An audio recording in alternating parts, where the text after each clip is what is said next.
The environment is being used for a power struggle. The environment is being used for centralized government. The environment is being used to make a one-world government. Few Americans really understand how much of our land has been taken over. They are looking after somebody else's welfare, not the welfare and the rights of the American people. I think that there's a real question here about the sovereignty of the United States. It permits, I should say, really, that U.S. troops may be deployed under UN command. Well, what I now know is that just because you join the U.S. Army doesn't necessarily mean that you'll be fighting for the U.S. And that means eternal resistance to this idea that we are somehow going to disappear in some new world order. Eagle Forum presents a special report, Global Governance, the Quiet War Against American Independence. When Bill Clinton delivered his acceptance speech at the 1992 Democratic National Convention, the only person he mentioned, other than his mother and grandfather, was his history professor at Georgetown University Foreign Service School. As a teenager, I heard John Kennedy's summons to citizenship. And then, as a student at Georgetown, I heard that call clarified by a professor named Carroll Quigley. Professor Quigley's 1,300-page book, entitled Tragedy and Hope, described the small elite, which he said actually runs the United States. Quigley labeled it the network and said it consists of men who are cosmopolitan and international, close to governments, equally devoted to secrecy and the secret use of financial influence in political life. Quigley wrote that this network always prefers big government, big federal spending, large foreign giveaways, and the stability of a planned society rather than the uncertainties of the free market. Professor Quigley taught his student from Hope, Arkansas, how to tap into the power centers of the network. When Bill Clinton became president, he surrounded himself with people who shared that vision. When Bill Clinton took office in 1993, he appointed his Rhodes Scholar roommate as his personal foreign policy advisor. Strobe Talbott had spent 22 years as a writer for Time magazine, where his writings revealed his eagerness to get rid of patriotism, American sovereignty, and independence. In the July 20th, 1992 Time, Talbott wrote an article entitled The Birth of the Global Nation. He enthusiastically predicted that in the next century, nationhood as we know it will be obsolete. All states will recognize a single global authority.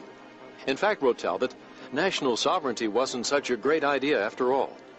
Talbott bragged about how our national sovereignty and independence have already been diminished by the International Monetary Fund and the General Agreement on Tariffs and Trade, or GATT agreements.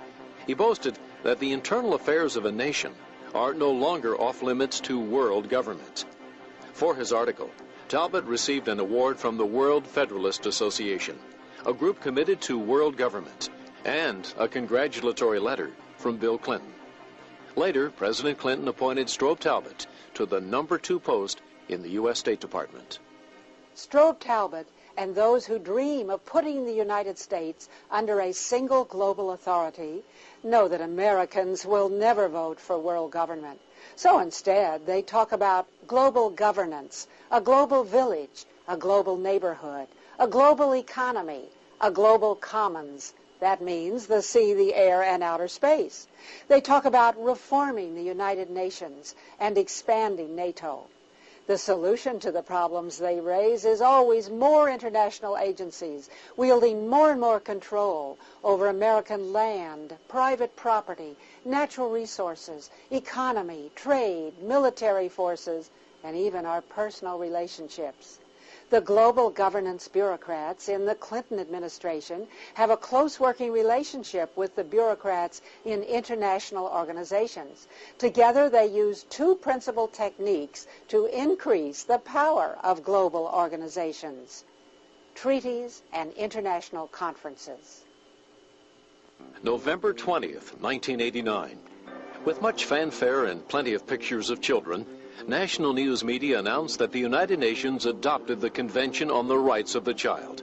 The United Nations agreed that all countries should make sure that the rights of children everywhere are protected.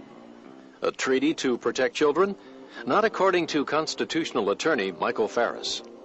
If the UN Convention is ratified, parents can't spank their children. They can't take them to church without a supervisor from the UN looking over their shoulder, making sure that they like what's going on. They can't choose alternative forms of education, either within the public schools or home schools or private schools. They cannot make decisions that keep their children away from pornography or other kinds of illicit material because the child has freedom of access to information. They lose control of any decision-making that would go against the politically correct thinking of the day. This treaty proclaims broad rights of children, which presumably can be asserted against their parents. Article 12 would give the child the right to express his own views freely in all matters. Article 13 gives the child the right to receive information through the media of the child's choice. And Article 31 gives children the right to rest and leisure. The Convention on the Rights of Children goes on to prescribe that the education of the child shall include support of the United Nations, global education, multiculturalism, feminism, and environmentalism. And who will decide whether parents are obeying the UN treaty? A United Nations committee created by Article 43.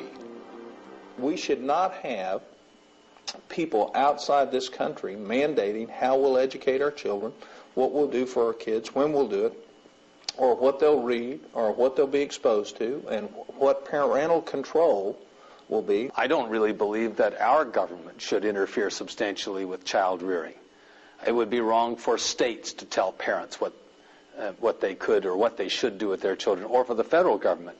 But when you take that beyond the state and the federal government to an international organization that would seek to tell you, for instance, that you couldn't take your child out of certain sex education classes in our schools, for example, I think a family ought to have a right to understand what values it supports in that arena and to protect the child in relation to those values. But the United Nations does not agree. In 1995, at the UN compound in Geneva, Switzerland, UN officials chastised Great Britain for allowing parents the freedom to choose spanking as a means of discipline, and for allowing parents to withdraw their children from sex education classes in public schools. We have to understand that a treaty in the United States is the highest law of the land, co-equal with the Constitution, co-equal with federal laws passed in accordance with the Constitution. I'm not so much worried about the World Court enforcing it against American citizens as I am the United States District Court for the District of Maryland or New Hampshire or Rhode Island enforcing this decision based upon the tribunal's decisions from Geneva as to what the treaty means. The Children's Defense Fund, for example, could bring a lawsuit against a Christian school or a homeschooling family or a group of families and say that your homeschooling, your Christian school approach violates the UN Convention on the Rights of the Child, and it would be enforceable in American courts. Presidents Ronald Reagan and George Bush refused to sign this treaty, but President Clinton supports it and had Madeleine Albright sign it. And now they are pushing for its ratification in the U.S. Senate. That is not the only United Nations treaty supported by the Clinton administration that is designed to control human behavior. President Jimmy Carter signed the United Nations Convention on Discrimination Against Women in 1980. Presidents Reagan and Bush refused to support it. But now Bill Clinton is pushing for ratification. The women who are behind this treaty are women who are not interested, as any ordinary American would be, in marriage, love, children, having a family. Quite the opposite.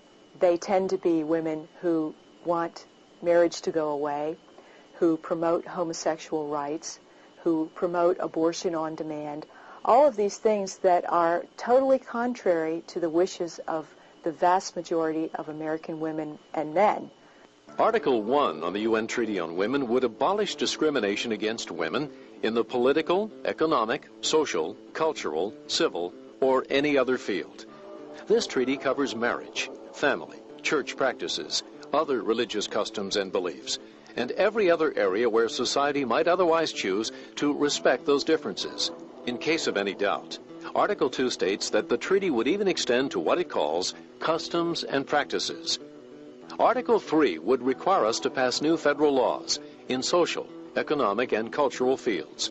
Article 16 levels a broadside attack on states' rights and would obligate the federal government to take over all family law, including marriage, divorce, child custody, and property. And who would decide if you and your family are abiding by this UN treaty? A United Nations committee set up by Article 17. This treaty, like other feminist exercises, is full of deception, and it's a good illustration of how people who have a political agenda to gain power for themselves use words to persuade others to join them through deception. A good example is the word family. When you or I use the word family, we mean mom, dad, and the kids. We mean extended family, grandma, grandpa.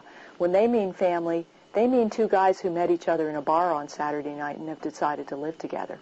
They mean any collection of people who have a either permanent or temporary interest in one another.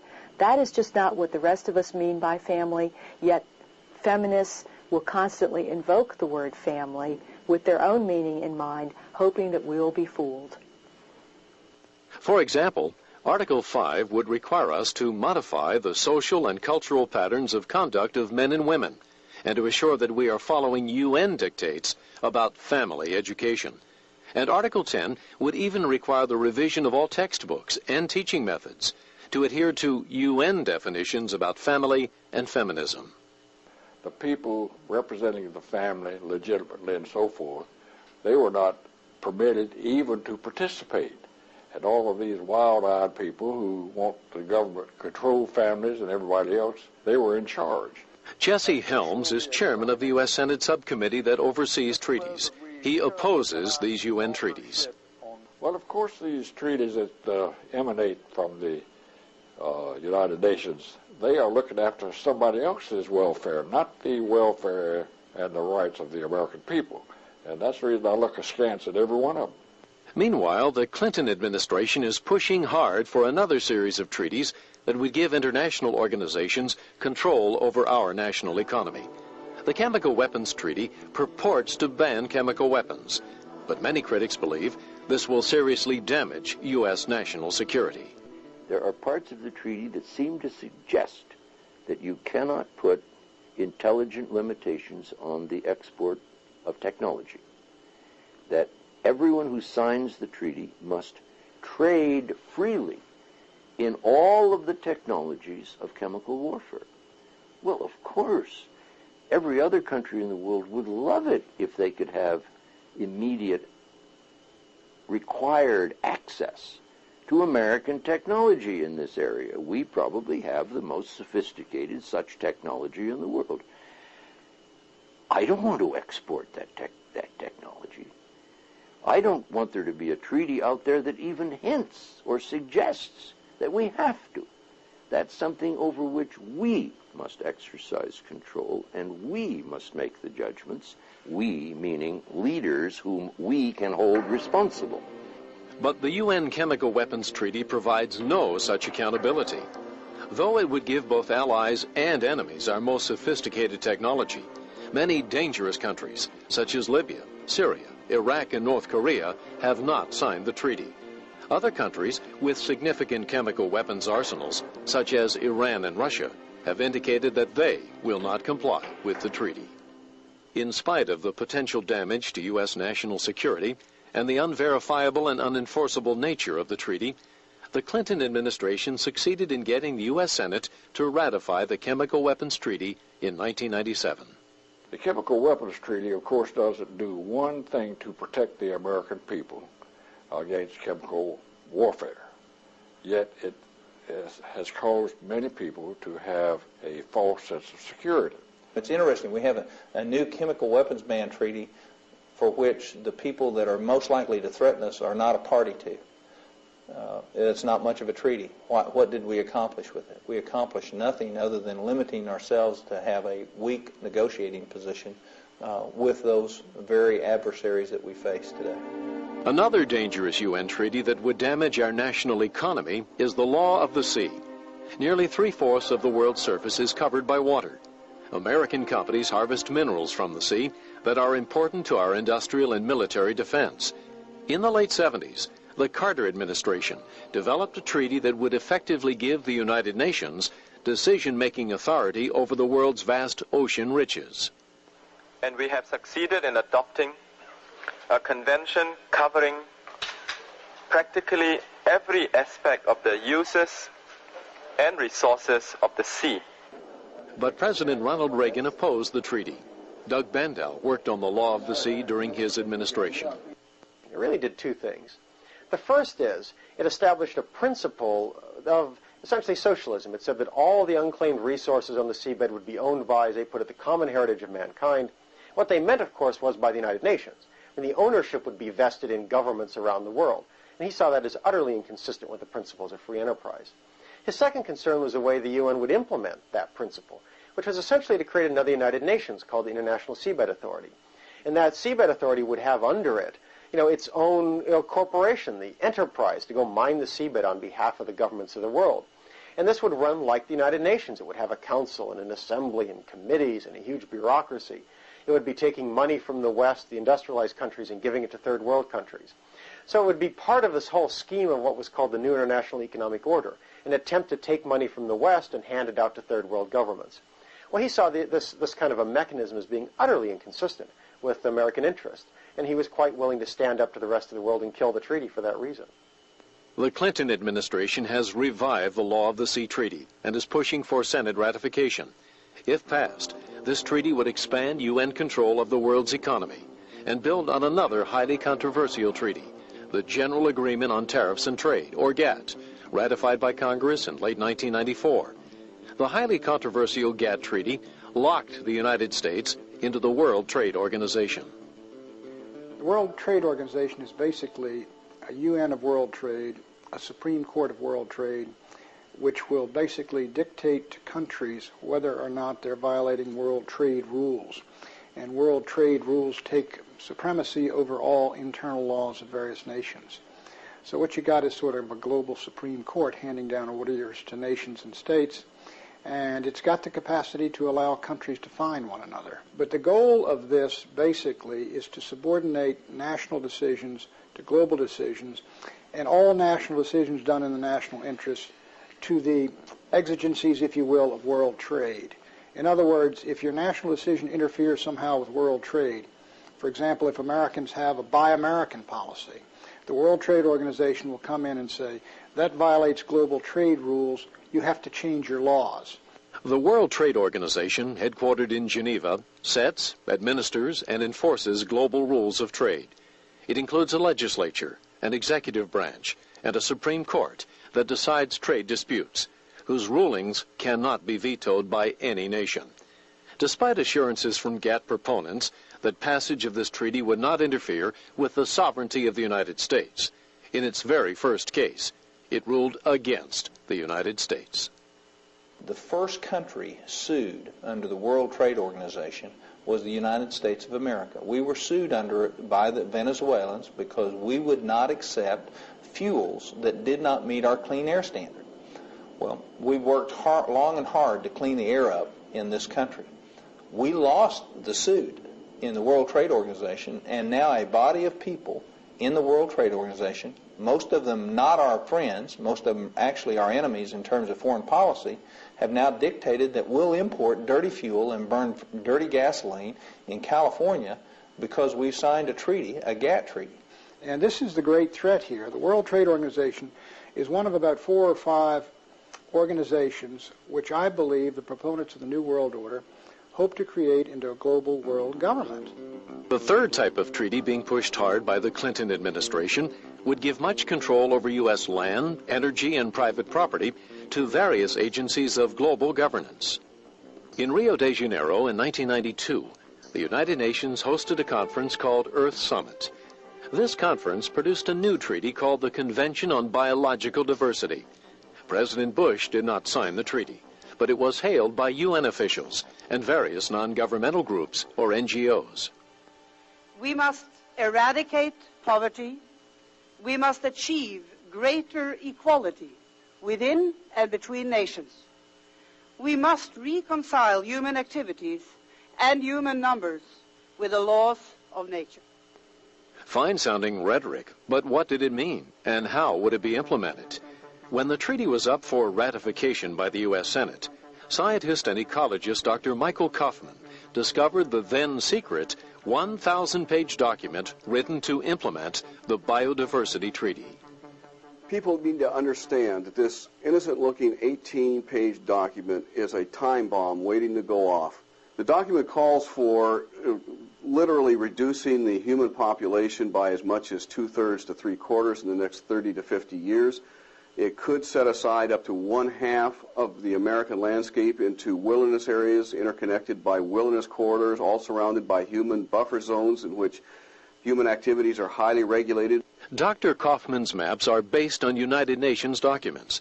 Red areas represent core reserves, land where little or no human activity would be allowed. Yellow areas represent human buffer zones, or areas where human activity would be highly regulated. Normal activity would be allowed only in the blue zones. And how does the UN plan to enforce this control? By establishing a regulatory system that would literally control every process that we would have, whether or not we can develop an area, build a building, farm a tract of land, conduct forestry practices, grow beef on the rangelands, whatever. That is very, very clear in these United Nations documents that they want to set up a regulatory structure that would affect every man, woman, and child on planet Earth, and all of the control would be headquartered in the United Nations. And if we take the more recent United Nations documents, it's going to be called the Trusteeship Council in the restructure of the United Nations that's occurring right now. In addition, UN biodiversity plans call for limits on human consumption, land use, transportation, energy, and population. In order to protect biodiversity, we would be required to get rid of fertilizers and cut food production in half, to drastically restrict our use of automobiles, fuel, refrigeration, air conditioning, and meat. Just 2 days before the U.S. Senate was scheduled to vote on the Biodiversity Treaty, this new information came into the hands of Jim Jatras and other members of the Republican Policy Committee. The Biodiversity Convention was on a fast track to ratification. It looked like a sure deal. Only late in the process did it become apparent to us that the vagueness of the convention, things that would be ratified and defined after the fact, were really to be found in other documents, like the Global Biodiversity Assessment, the Wildlands Project, things that we never heard of in the official context of the documents we were provided. Through various channels, we were finally able to get a hold of these documents, bring them to the attention of the Senator's office, and assemble the 34 votes necessary to defeat this convention if it were to come to the floor. The Biodiversity Treaty was not ratified by the U.S. Senate, but later President Clinton did sign it, and it is the favorite project of Al Gore, as set forth in his book, Earth in the Balance. Many of the treaty's policies are now being implemented through the State Department's Man and the Biosphere program and President Clinton's Council on Sustainable Development. And the Man and the Biosphere program, as revealed in the U.S. State Department documents as well as UNESCO documents, clearly show that the Man and the Biosphere program actually is the first step in implementing the Convention on Biological Diversity. And there are 47 of these Man and the Biosphere programs around this nation that occupy about 51 million acres of U.S. soil. So it is very actively and aggressively being pursued by this current administration to implement the provisions of the Convention on Biological Diversity, even though it has not even been ratified. Another treaty designed to grant control of American property to the United Nations was ratified by the U.S. Senate back in 1972. The World Heritage Convention conferred on the UN organization called UNESCO special powers to designate selected American treasures as World Heritage Sites and to develop regulations and policies concerning their use. Independence Hall and the Statue of Liberty have already been designated World Heritage Sites under UNESCO. World Heritage Sites are many of our national parks. In fact, 68% of our national parks land base is now under UNESCO's World Heritage Site. And that includes the symbol of independence in America, the Independence Hall, the Statue of Liberty, Yellowstone National Park, Monticello, Carlsbad Caverns. My goodness, I could go on and on and on. There are 20 of these sites, and the American people didn't even realize this was happening. It was done in secret. Yellowstone National Park is a World Heritage Site. In 1995, a mining company tried to buy land outside the park to develop a gold mining operation. However, President Clinton invoked the UN's World Heritage Site Treaty, deferring ultimate authority not to the Environmental Protection Agency, a U.S. agency, but to UNESCO, to which the United States doesn't even belong. UN officials declared the mine in violation of the UN treaty. The environment is being used for a power struggle. The environment is being used for centralized government. The environment is being used to make a one-world government. And if you don't think this is not occurring, just see what's happening in the United States. Congressman Don Young represents a growing number of Americans concerned about United Nations takeover of American land and property. He introduced the American Sovereignty Protection Act to restore authority for decisions about U.S. lands and property to the American government. This is an awakening call that we are facing a battle against those that want to destroy a great United States of America. Few Americans really understand how much of our land has been taken over by the UN or UNESCO. All these treaties are dangerous attacks on American freedoms, national security, land ownership, and private property. Every one of these treaties involves setting up a new global bureaucracy that would have some kind of obnoxious control over American citizens, or our families, or our schools, or our businesses, or our use of natural resources and energy, or our land. And together they add up to what is meant by global governance. Treaties are one road to global governance. United Nations conferences are another. These global conferences pretend to be democratic conventions of representatives of more than 100 nations who come together to vote for plans they all agree on. Nothing could be further from the truth. The policies are all written ahead of time, and the so-called delegates are manipulated to produce what is called consensus. The consensus is never submitted to Congress, but the Clinton administration goes right ahead and carries out these policies anyway. The 1992 Earth Summit in Rio was portrayed by the media as a place where world leaders came together to decide how to govern the Earth's environment. What really happened was that consensus was produced by aggressive lobbying by environmental groups that had gotten semi-official recognition as non-governmental organizations called NGOs. Canadian journalist Elaine Dewar attended the Rio Earth Summit.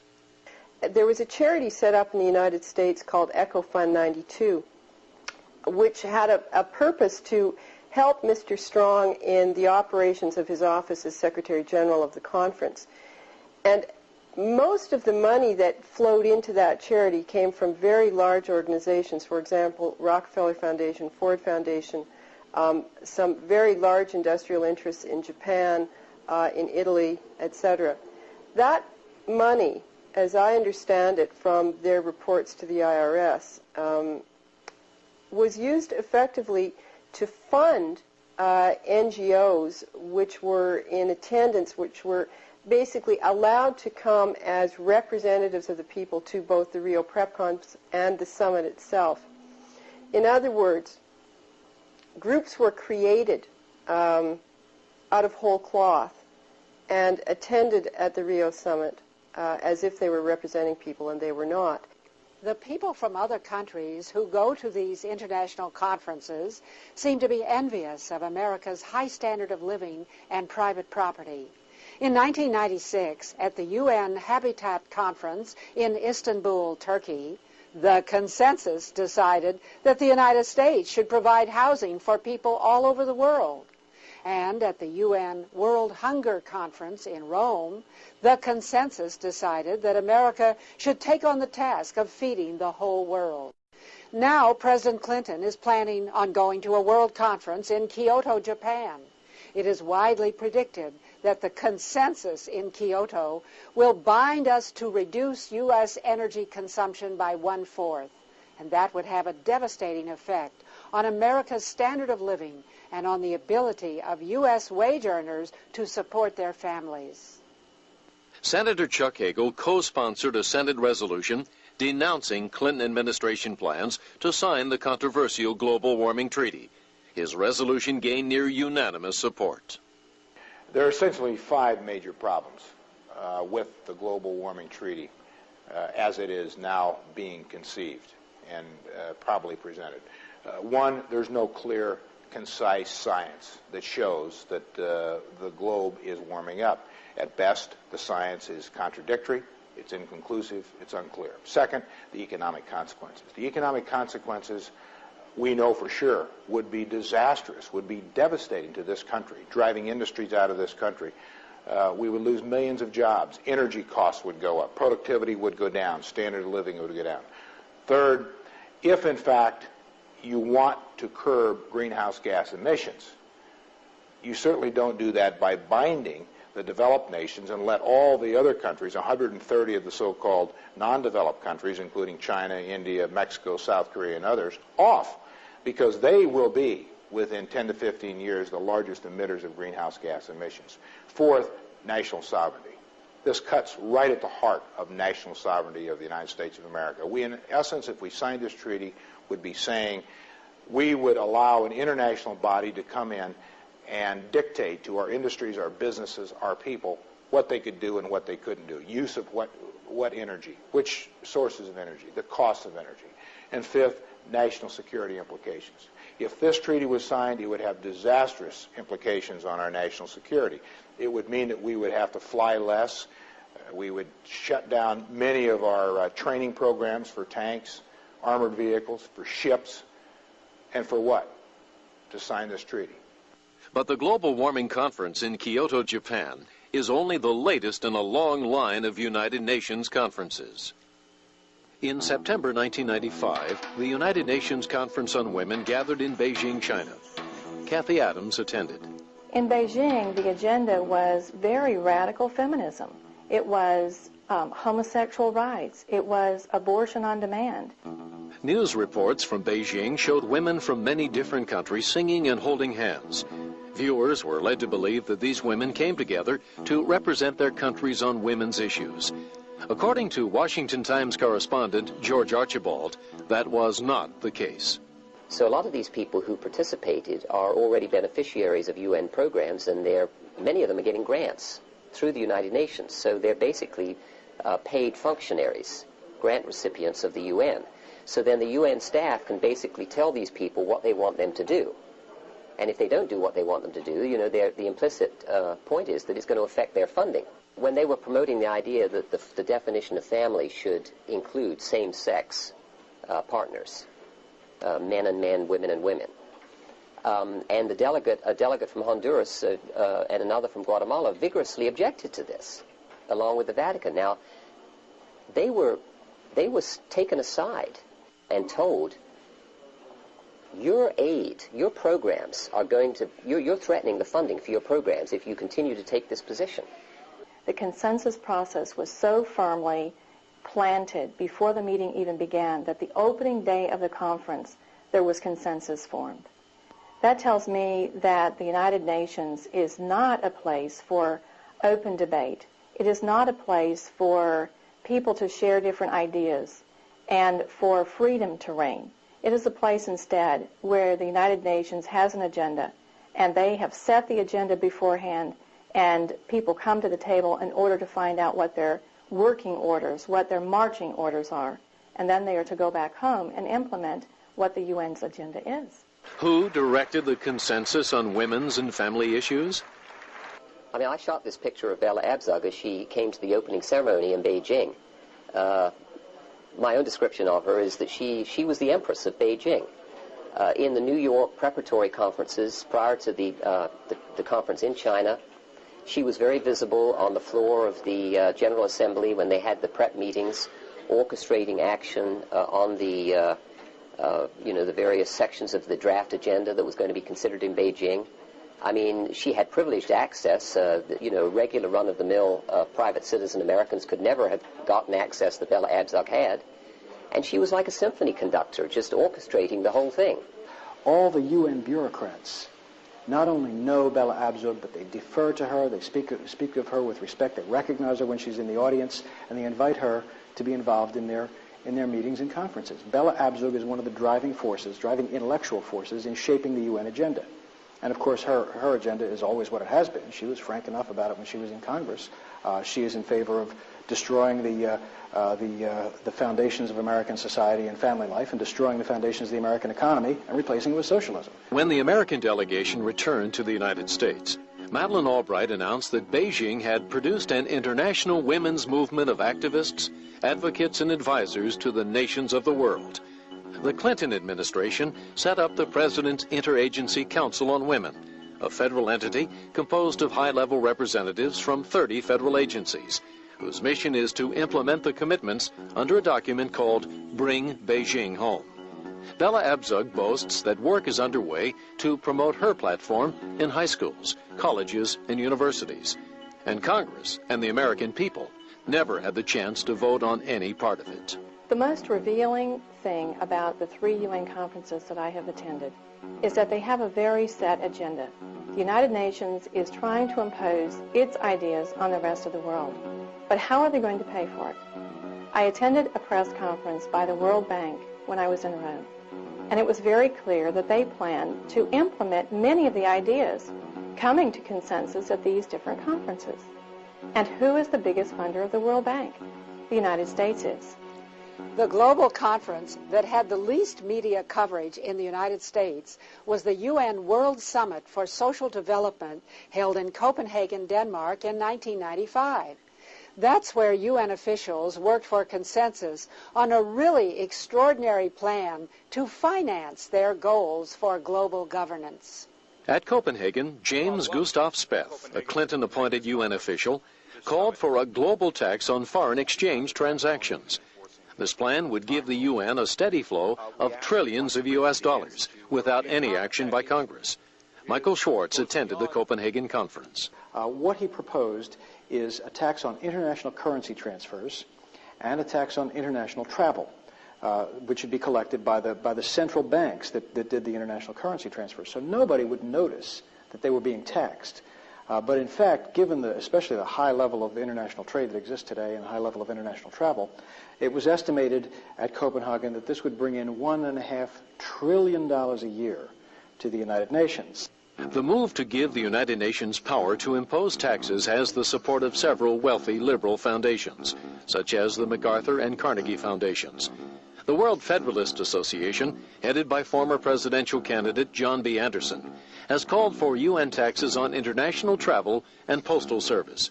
Of course, U.S. taxpayers are already paying more than 1/4 of the UN budget. You get an organization which literally spends hundreds of millions of dollars on conferences every year, on travel, on publications. I mean, this is an organization that puts out like 160 million publications a year and 2 billion pages. Well, what we have is utter irresponsibility there.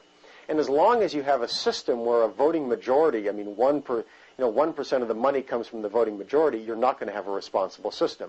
We're now paying 25% of routine UN activities, 31.2% or something like that of UN peacekeeping activities. I think that most of our constituents believe that we are assessed far more than our fair share of UN routine activities and UN peacekeeping. Right now, the UN exists only because sovereign governments who are accountable to their people in some way contribute money and are willing to go along with what the UN does. And possibly some countries could say, no, we're not going to do that, and they'd get away with it today. But if the UN were able to raise its own money, raise its own revenues, nobody could stand up against their will. They'd have the power to enforce their will even against a sovereign nation, even against the United States. The Clinton administration is moving rapidly to transform all these treaties and conferences into U.S. policies, even when we haven't ratified the treaties and haven't agreed to the so-called consensus produced by the UN conferences. The Clinton administration is moving very fast to transfer control over American lands, rivers, resources, private property, and precious heritage sites to the United Nations. And on top of all that, the Clinton administration is determined to put American servicemen and women under foreign command, where instead of defending American national interests, they will be used to fight never-ending UN and NATO wars. San Francisco, 1945. International leaders gather from all over the world to meet for the first United Nations conference. The organizing Secretary General for the San Francisco Conference was Alger Hiss, who was later exposed as a Soviet spy. High hopes for the United Nations in the 1940s gave way to disillusionment in the 1950s, when the UN police action in Korea taught us the tragic meaning of the phrase, no-win war. By the 1970s, the UN had become a forum for a steady stream of speeches attacking the United States. When Ronald Reagan was elected in 1980, the anti-American agenda of the UN was finally challenged, and the United Nations lost most of its influence. Reagan saw the UN really as acting very much against American interests. That it was being used by the Soviet Union, it was being used by a very radical third world majority that called itself the Group of 77. So he felt that the UN had to be dealt with very strongly. That's why he appointed Jeane Kirkpatrick, for example, somebody who, in his view, would go to the United Nations and take down that kick me sign off the United States. That would say, we're going to stand up for American interests, and that means opposing the UN when we need to. It means vetoing things when we need to. It means walking out of conferences when we need to. It means defunding organizations when we need to, UNESCO, for example. So he took a very tough stand. I mean, he was willing to have the United States participate, but his view was, we've got to transform the way we're there. But then President George Bush revived it in order to make it a sponsor of his Persian Gulf War. Bush introduced a new phrase to the American public. Out of these troubled times, our fifth objective, a new world order, can emerge. Now we can see a new world coming into view. A world in which there is the very real prospect of a new world order. President Bill Clinton was glad to define this new world order by demanding ratification of all the UN treaties that Presidents Reagan and Bush had rejected. The Clinton administration is pushing hard for the Biodiversity and Climate Change treaties, for the Law of the Sea Treaty, and for the UN Treaty on Women, and for the UN Treaty on the Rights of the Child. And the global governance advocates of the Clinton administration are also demanding a new and controversial role for America's armed services. Somehow I don't feel that President Clinton distinguishes in quite the same way that President Reagan did between the United States and the United Nations. I think President Reagan had a very strong sense of American identity and of American citizenship. And I think he was very deeply attached to the American tradition and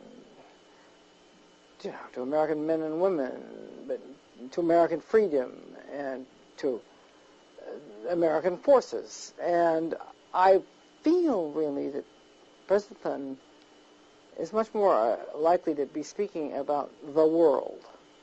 Now, I'm in favor of, the world, too, and I think President Reagan was. But I don't think President Reagan wanted to risk other people's lives. He didn't want to risk American servicemen's lives in UN berets for causes that had only an ambiguous or remote relationship to American interests. In May of 1994, Bill Clinton signed Presidential Decision Directive 25. This changed the mission and purpose of America's armed forces. PDD 25 authorizes the President to deploy U.S. forces into conflict without the consent of the Congress. That bothers me a lot because our Constitution requires that a declaration of war requires the consent of the Congress. Two, I'm bothered by the fact that it permits, I should say, really, that U.S. troops may be deployed under UN command. What makes UN command so very dangerous is that it would put U.S. forces under commanders and with other groups with whom they, are not familiar, with whom they have never exercised, whose language they do not speak, and who do not know them and don't know what they can do and what they can't do. So I think that the capacity for damage and the danger is really magnified under any kind of operation that takes place under UN command. Witness Somalia. Under PDD-25, American troops were sent into that country's civil war under foreign command as so-called UN peacekeepers. American forces were ambushed, leaving 18 American soldiers killed, plus 54 wounded. On television that evening, Americans saw Somalians dancing on jeeps and dragging a dead American serviceman through the streets. Our Rangers should not have been in the streets of Mogadishu unless we had complete operational control. U.S. forces were not sufficiently heavily armed. They had asked for, their commanders, their American commanders, had asked for heavier armor and heavier weapons, and they had been turned down under the peacekeeping policies that were formulated by the same people that formulated PDD-25.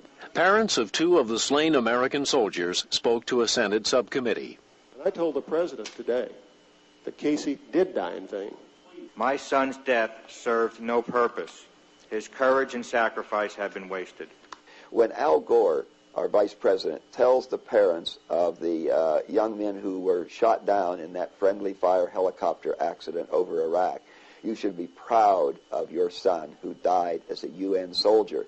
That was a wake-up call to a lot of Americans. As a congresswoman, it bothers me because most young men and women who sign up for service in the United States Armed Forces pledge to give their all, their life, their liberty, their pursuit of happiness. They lay everything they have on the line to serve America. But most young men and women wouldn't lay everything they have on the line to serve another nation. Army Specialist Michael New is a decorated American soldier with an exemplary record of service. On October 2, 1995, Michael New's Army commanders informed him that he would soon be ordered to Macedonia as part of a UN peacekeeping operation. But unlike previous U.S. involvement in UN exercises, this mission would be different. When we fought in Korea, we fought there as U.S. soldiers, side by side with soldiers from other countries, in pursuit of a UN goal, with the understanding that we also had a vital national interest that was being pursued there.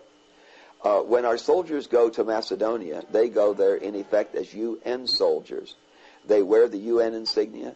They give up their Department of Defense, their DOD identification card. This is the first time in history where we've had all the combination of factors of UN foreign commanders, UN uniforms, and clear direction to stop being exclusively a United States soldier. Taking the UN identity card, for example, into Macedonia was one of the requirements. When the order first came down, I was stunned. I was shocked. It just struck me as wrong. How could they do that to me? How could they ask me to swear an oath of loyalty to America and then expect me to turn around and forget about that oath by putting on someone else's uniform?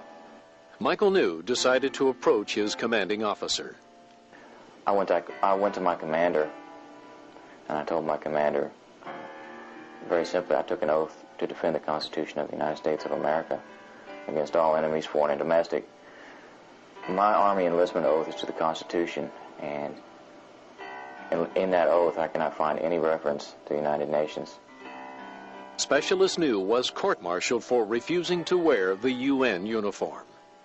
Michael New's case is the first time where there's a real test of the sovereignty of the United States of America in a way that positions the Constitution against internationalist thinking. And the question is, does the United States government have to obey the laws of the United States in the area of deploying our troops? And I think it's a very important question that we answer.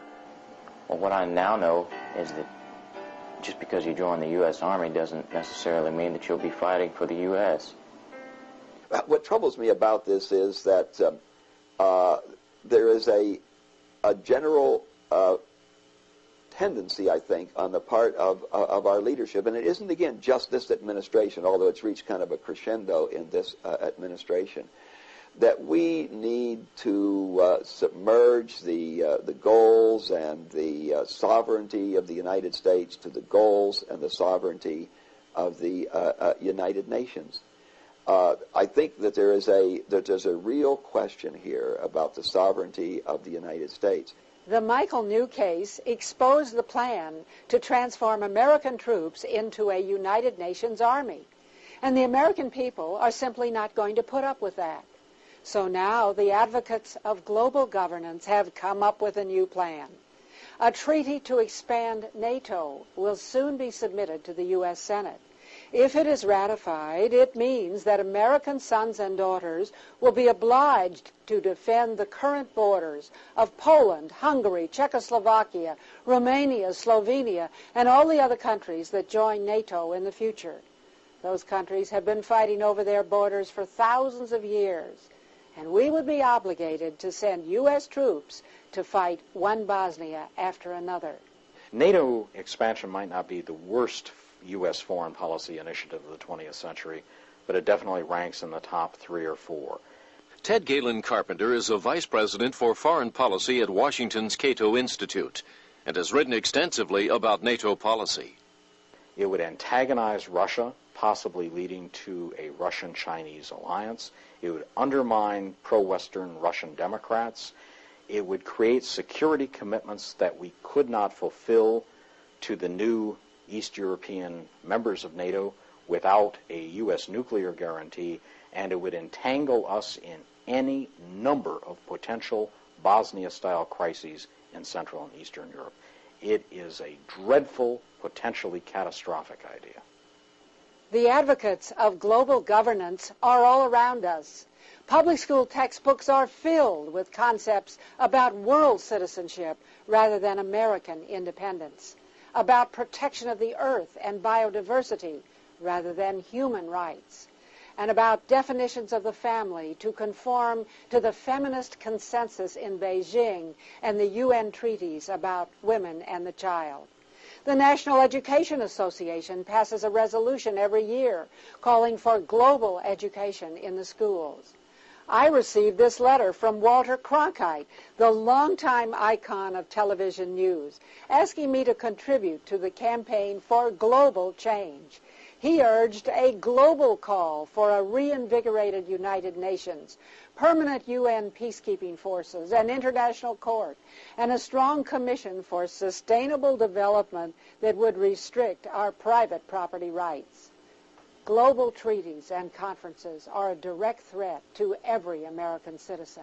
They are an assault on your right to raise and educate your children as you see fit. They are an attack on your ownership of your private property and on American ownership of our national treasures, such as our national parks. They are an attack on your pocketbook, because if the UN ever gets taxing power, there's no limit to how much of our money it can grab. And they are an attack on the American standard of living, because their goal is to steal American wealth and redistribute it to the rest of the world. Global treaties and conferences are an assault on the soul and the sovereignty of America, because they mean that young American men and women will be sent around the world on phony peacekeeping expeditions. Our Declaration of Independence and United States Constitution are the fountainhead of the freedom and prosperity Americans enjoy. That freedom is threatened now. The price of liberty is eternal vigilance. It's time for Americans to be vigilant so that treaties and conferences do not steal our precious and unique heritage. That's why we produce this program, so that you and other Americans will know the truth, and together we will resist global governance. Watch for treaty votes in the U.S. Senate. Make your voice heard when it counts, and show this program to your friends. Truth is the best weapon against global governance. What I'm seeing is an escalation of the takeover of command and control of our military, the takeover of a large portion of our land base, and the conquering of America's freedom and spirit of independence and self-reliance. Whether we move left or right or center, the destiny of our country ought to be determined by Americans. And to see our own leaders surrendering that sovereignty to global institution, it seems to me really approaches a sellout and a betrayal of the Founding Fathers and of the idea for which America was founded. I simply reject the notion that somehow we can go to countries where there is less freedom, less respect, less dignity for any affected population, whether it be women or children, and get them to tell us what we ought to be doing. I think as responsible individuals, given the capacity to make consequential choices by our government and ultimately by God who created us to be free, we don't need an international organization to tell us how to treat our children, how to treat ourselves, how to treat our women, how to fashion our families. As free Americans, we can make those decisions right here at home.